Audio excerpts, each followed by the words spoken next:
Fala galera, Fernando Viana do F de Fute e também do podcast mais amado do país, o Na Prancheta, lives segunda e quinta às 19 horas no YouTube. Segunda-feira, pós-título de Copa do Mundo da Espanha, é claro que a gente não tem como tocar em algum outro assunto agora. E aí já vou começar com uma afirmação aqui que aí vocês podem concordar ou não. Basicamente o que eu penso é, a Espanha venceu a Copa em ritmo de treino. A Espanha venceu a Copa num ritmo muito mais controlável do que deveria ser uma Copa do Mundo. Fase de grupos totalmente burocrática, jogava até onde precisava e nada além. No mata-mata, 3-0 para a Áustria, um jogo totalmente arrastado contra Portugal. Contra a Bélgica, levou o que foi o seu primeiro e único gol dentro dessa Copa, mas venceu por 2-1. E quando quase todo mundo achou e acreditou que a França era a favorita na semifinal, a Espanha destruiu completamente o mental de Mbappé e companhia. Pareceu um jogo treino qualquer de uma tarde chuvosa na pré-temporada. Foi algo assustador o que a Espanha controlou a França nesse jogo. Na final contra a Argentina, o jogo foi para prorrogação, mas não significa que tenha sido um confronto equilibrado. Foram 20 finalizações da Espanha contra 2 da Argentina. O Emiliano Martínez fez 11 defesas, enquanto o Unai Simón fez 0, não fez nenhuma. A Argentina foi totalmente controlada e talvez essa seja a palavra que defina esse título da Espanha. Controle. Não porque a Espanha tem o melhor jogador do mundo em todas as posições, ela tem craques, isso é claro, é um fato. Rodri e Yamal principalmente, o Pedri nem titular foi, o Dani Olmo com certeza é muito diferente tecnicamente, mas nem todos os titulares espanhóis são protagonistas nos clubes deles. Então o que é que fez essa seleção parecer tão superior? Ninguém parece perdido em nenhum momento do jogo, todo mundo sabe o que fazer. Todos sabem onde ocupar, quando acelerar, quem vai jogar entre as linhas, quem protege a equipe quando perde a bola. E é claro que inevitavelmente isso nos leva ao jogo de posição. O PSG acaba de conquistar 2 Champions Leagues de forma consecutiva. Antes da chegada do técnico espanhol Luis Enrique, o PSG não tinha nada ainda. A Espanha do De La Fuente venceu a Eurocopa e agora a Copa do Mundo. O ponto em comum aqui é que são equipes que partem de princípios que são muito claros. No Brasil esse termo ainda é sinônimo de um futebol pouco criativo, de jogadores presos, é o famoso futebol de prego. Só que o jogo de posição tá longe de ser qualquer uma dessas coisas, gente. A Espanha atual, campeã do mundo,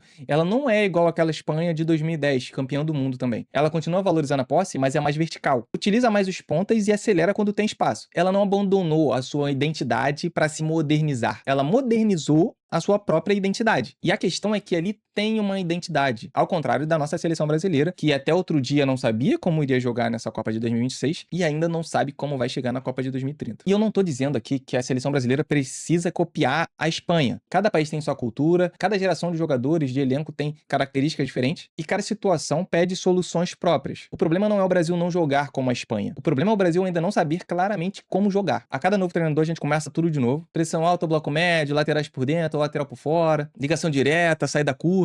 Essas decisões podem mudar dependendo da partida e do rumo que as partidas tomam. O que não deveria desaparecer a cada troca de comando são os princípios que norteiam essa seleção, que norteiam o nosso futebol. A Espanha forma jogadores que reconhecem uma linguagem antes mesmo de chegar no futebol principal. Eles aprendem sobre essa forma de jogar desde os 10, 11 anos. Alguns princípios básicos são apresentados ainda lá nos 5, 7 anos. Claro que de forma mais lúdica, mas já está sendo inserido isso. Isso tudo não é robotização, gente. Essa é só a forma que eles aprendem a jogar o jogo. É a forma que eles acreditam que é o jeito deles de jogar. Isso não significa utilizar sempre o mesmo esquema. Significa que quando um jogador entra, ele entende o que tem que fazer. Entende o que o time espera dele. O treinador pode mudar as peças, ajustar a pressão, alterar a forma de atacar, mas não precisa ensinar um idioma completamente novo a cada data FIFA. Agora vamos fazer um exercício rápido. Larga um pouco essa nossa indignação, que eu sei que tem total sentido, e me diz: antes do início dessa Copa de agora, se eu te peço para escolher um ataque com Vinícius Júnior na esquerda, Endrick no centro, Estevão na direita, ou um outro ataque com Alex Baena na esquerda, Oyarzabal no centro, Lamine Yamal na direita, que ataque você escolheria pro seu time? Eu sei que vai ter gente que vai escolher o ataque espanhol, mas eu acredito fielmente que a maioria vai escolher o ataque brasileiro. Baena na esquerda, Pedro Porro na lateral, Oyarzabal no centro.